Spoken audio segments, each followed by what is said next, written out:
Hey guys, today we're going to be in the Parrotsville community. Let's go see what we can find.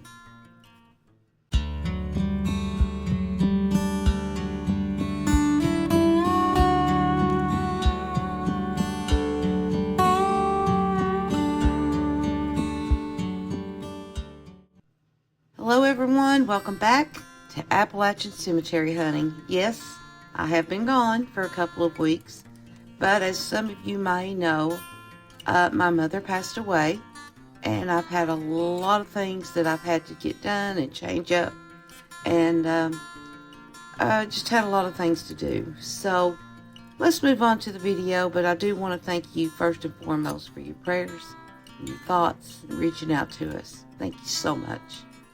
But like I said at the beginning of the video, we're in Parrotsville in Cocke County, Tennessee still. And I found out that Parrotsville is the oldest settlement to the Appalachian Mountains. That's got some rich history. It's got a lot of rural charm to it. And yeah, so it's got the Swaggerty Blockhouse and the Parrotsville Inn. And now it's located on Highway 321, which is east of Newport, Tennessee, if you know where that is, in the foothills of the Great Smoky Mountains. Now, this is a small cemetery, but this is going to be a very challenging cemetery for me because of the name. So, here we go. There's 23 people. It's the Faubion Family Cemetery. Margaret Jane Faubion Balk, 1851 to 1890, and they called her Maggie.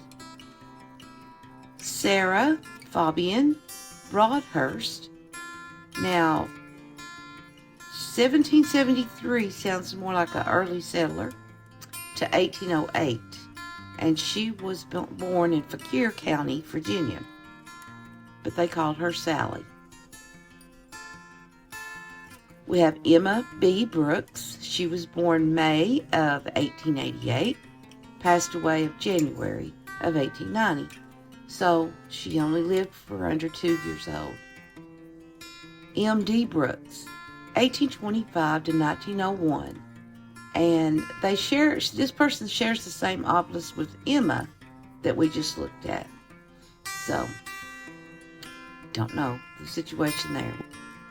We have Diana Rector Faubion, 1750 to 1841, with her husband Jacob Faubion, and they called him Dutchman. And he was born in Fauquier County, Virginia. And they were parents of Sarah, the one they called Sally, Broadhurst, that we looked at earlier. And even though this last name, Faubion, is a French name, Jacob was born in Germany, and they were early settlers of this area. Now, when they migrated from Virginia, they traveled west to the Cumberland Gap before turning south toward modern-day Cocke County. And as we told you before, we're from the Cumberland Gap area. So I don't know why would they turn away from such a beautiful area. I guess because they found just a beautiful area in Cocke County. But Jacob was a blacksmith, and he operated a grist mill too. Now we have his son, Henry, 1774 to 1803, with his wife, Miriam McKay Faubion, and she was born in 1775.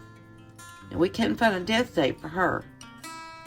But Henry was also born in Fauquier County, Virginia, and Miriam was also born in Virginia, but she was born in Frederick County. They did have an infant son. He was born and he died September the 17th of 1849. And we have this little boy's father, Matthias Wall Faubion, 1818 to 1910. He owned a grist mill, and he also ran a cotton gin. We found a really cool picture of him. We have the little boy's mother, Matthew's first wife, Matilda C. Wells Faubion, 1824 to 1885. And she was born in Buncombe County, North Carolina. And like I said before, they're right there. Everybody's right there close to North Carolina and Tennessee there, so pretty cool. Robert C. Faubion, born June 17th of 1856, passed away on November the 22nd of 1857, and that made him almost a year and a half old. Then we have Sarah Elizabeth Faubion, 1854 to 1866. William Faubion, 1783 to 1839. And he was the son of Jacob, they call it the Dutchman, and Diana Rector that we saw earlier. And he was born in Fauquier County, Virginia, just like his mother. And in the early 1800s, William built a flat-bottom boat that he loaded with flour, bacon, dried fruit, feathers, and farm goods. And with some crew members, he made his way down the French Broad River to the Tennessee River, up the Tennessee River to the Ohio River, and from there to the Mississippi River and down to New Orleans. Wow, he made a trip. And in New Orleans, William and his crew sold the boat as well as the goods and made their way home by land. He owned a grist mill, and he was a blacksmith also.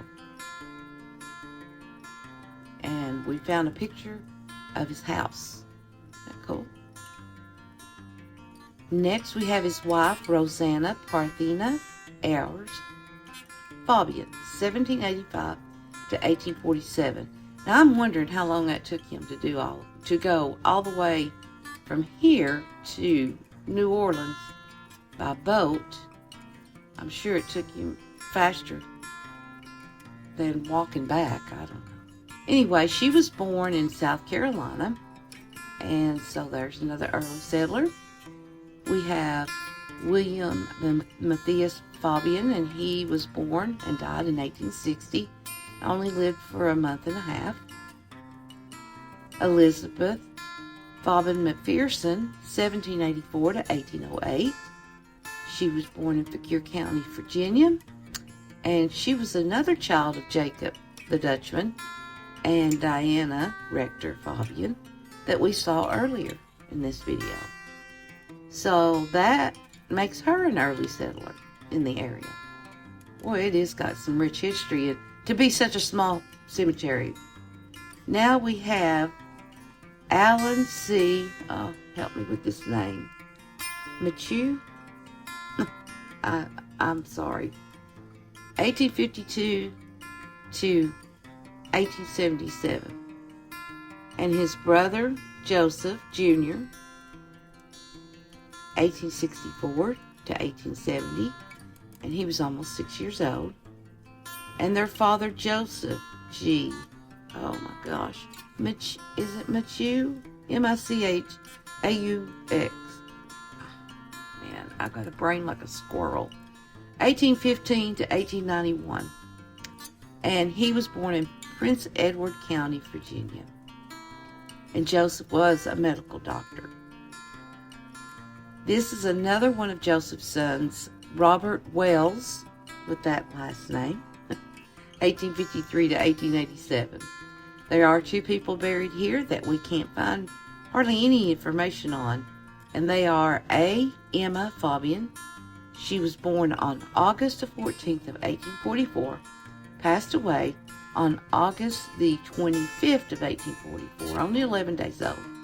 And then another child, William S. Faubion, 1850 to 1852. He was only 2 years old. And that is going to wrap up our look at the small family cemetery in Cocke County of Faubion family, early settlers, has a lot of history. You know, they came and settled that area and probably helped build it up with their what they knew. And yeah, that's a really good little cemetery.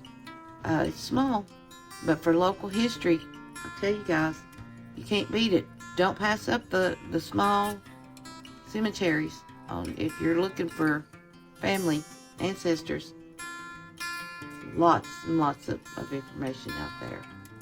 And we want to thank you all for watching and for sticking with us, being patient enough for letting me go by for 2 weeks without being on here. But like I said, we have been so busy. And to be honest, my heart just hadn't been in it lately. But we'll get back. I'll get back to being normal again. If you don't care, hit that like, share, and subscribe button. And Lord willing, I'll see you next week with a new video. You don't know where we'll be. So stick with us and we'll see you next week. Bye-bye.